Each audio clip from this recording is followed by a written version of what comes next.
Bennu Yadav जिंदाबाद, Bennu Yadav जिंदाबाद, राष्ट्रीय महासचिव बेनू यादव जिंदाबाद। बीजेपी सरकार की 9 साल बेमिसाल के दावे को तबाही और बर्बादी करार देते हुए बिहार में महागठबंधन के सभी दलों ने इसके विरोध में राज्य के हर प्रखंड मुख्यालयों पर धरना दिया और प्रदर्शन किया। इसी कड़ी में नवादा में भीषण गर्मी के बीच धरने पर बैठे आरजेडी के राष्ट्रीय महासचिव बीनू यादव ने कहा कि देश की मौजूदा हालत बद से बदतर हो गई है। आर्थिक मोर्चे पर भी मोदी सरकार नाकाम रही है और विदेशों से कर्ज लेकर जनता को बरगला रही है और दावा कर रही है कि 9 साल बेमिसाल। बीनू यादव ने कहा कि पूरी दुनिया जान रही है कि भारत पर पिछले 9 साल में कर्ज का बोझ आज़ादी के बाद लिए गए कर्ज का 3 गुना हो गया और बीजेपी की बेशर्मी की हद देखिए, कह रही है 9 साल बेमिसाल। और इसी के विरोध में हम महागठबंधन के लोग आज दिन भर धरना पर बैठे और जनता को बीजेपी की कारगुजारियों के बारे में बताया। हम आपको बताते चले कि इन दिनों बिहार में सूरज आग उगल रहा है और आसमान से आग की बारिश हो रही है।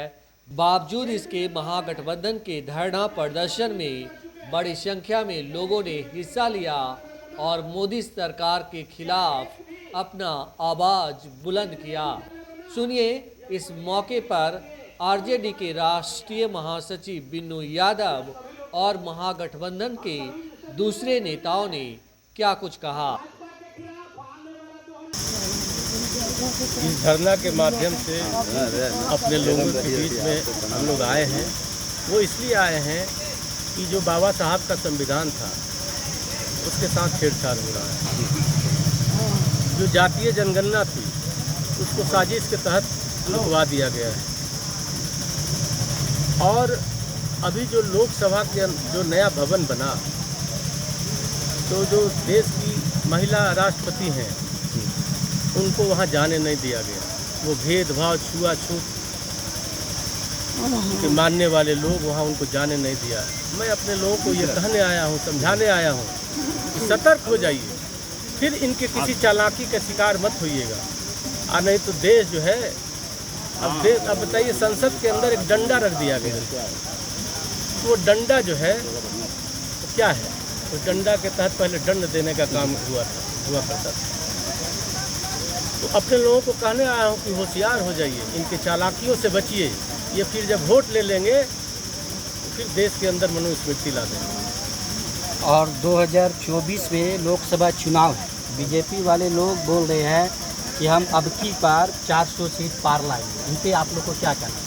अरे जनता मालिक है, मैं उसी मालिक के बीच तो आया हूँ जी। अगर जनता को लगेगा या इन लोग ये बेशर्म जो लोग हैं जो जनता के बीच वादा किए हैं पिछले 9 वर्षों में, एक भी वादा अगर पूरा किए होंगे तो 400 पार जरूर हो जाएगा। मोदी जी तो बोल रहे हैं कि हम मुफ्त में अनाजे दे रहे हैं जनता को। मैं वही तो समझाने आया हूँ। क्या 3 किलो चावल और 1 किलो गेहूं में किसी गरीब का खुद का पेट नहीं भरेगा? ये मुफ्त की बात क्या कर रहा है? अब मुफ्त क्या, वो कहीं से खेत बेच कर खिला देते हैं। हमारे संविधान के तहत वो व्यवस्था है, जिस व्यवस्था के तहत दे रहे हैं। आज 121 देशों में भुखमरी की समस्या है। भारत का स्थान 107वां स्थान पर है भारत जी। तो फिर कैसा मुफ्त का आना? अरे रोजगार की बात करते तो लोगों को समझ में भी आता। रोजगार की बात तो कर नहीं रहे, रोजगार छीन रहे हैं। और जहाँ से रोजगार सृजित होता उन सब चीज़ों को बेचने का काम कर रहे हैं। अपने जो मित्र हैं दो इनके, अडानी और अंबानी, उनको देने का काम कर रहे हैं। आप लोग सभी लोग जानते हैं कि आज पूरा देश खतरे में है और ये मानववादी भाजपा सरकार क्या कर रही है यह किसी से छुपा हुआ नहीं है। पूरा रेल बेचा गया, BSNL बेचा जा रहा है, हवाई जहाजें बेची जा रही है। और अगर यह सरकार रही तो क्या क्या बेचेंगे यह कुछ कहने की बात नहीं। हमारा देश खतरे में होगा और आने वाला भविष्य हमारे बच्चों का भविष्य खतरे में होगा। अगर इस खतरे को रोकना है तो पूरे देश से भाजपा सरकार को उखाड़ कर फेंकनी होगी। हम आप अपने नवाजों को देख लीजिए, ये भाजपा के लोग आते हैं, कभी टीक वाले आते हैं, कभी टिक्का वाले आते हैं, अभी कभी अमंडल वाले और कमंडल वाले आएंगे और भाजपा के लोग यहाँ चुनाव जीतते हैं और फिर 5 वर्ष पलट कर देखने के लिए नहीं आते हैं। जब अत्याचार बढ़ा है तब तक किसी न किसी महापुरुष का जन्म हुआ है। त्रेता युग में जब रावण का अत्याचार बढ़ा तो राम का जन्म हुआ और राम और रावण दोनों की राशि एक थी। द्वापर युग में जब कंस का अत्याचार बढ़ा तो कृष्ण भगवान ने अवतार लिया और ये दोनों की राशि एक थी। आज कलयुग में जब नरेंद्र मोदी का अत्याचार देश में बढ़ा है तो उसे समाप्त करने के लिए नीतीश कुमार का जन्म हुआ है। ये दोनों की राशि एक है। आज पूर्व के वक्ताओं ने विस्तार से अपने जो हमारी महागठबंधन की सरकार है जो आज काम कर रही है उसके बारे में विस्तार से बताने का काम किए।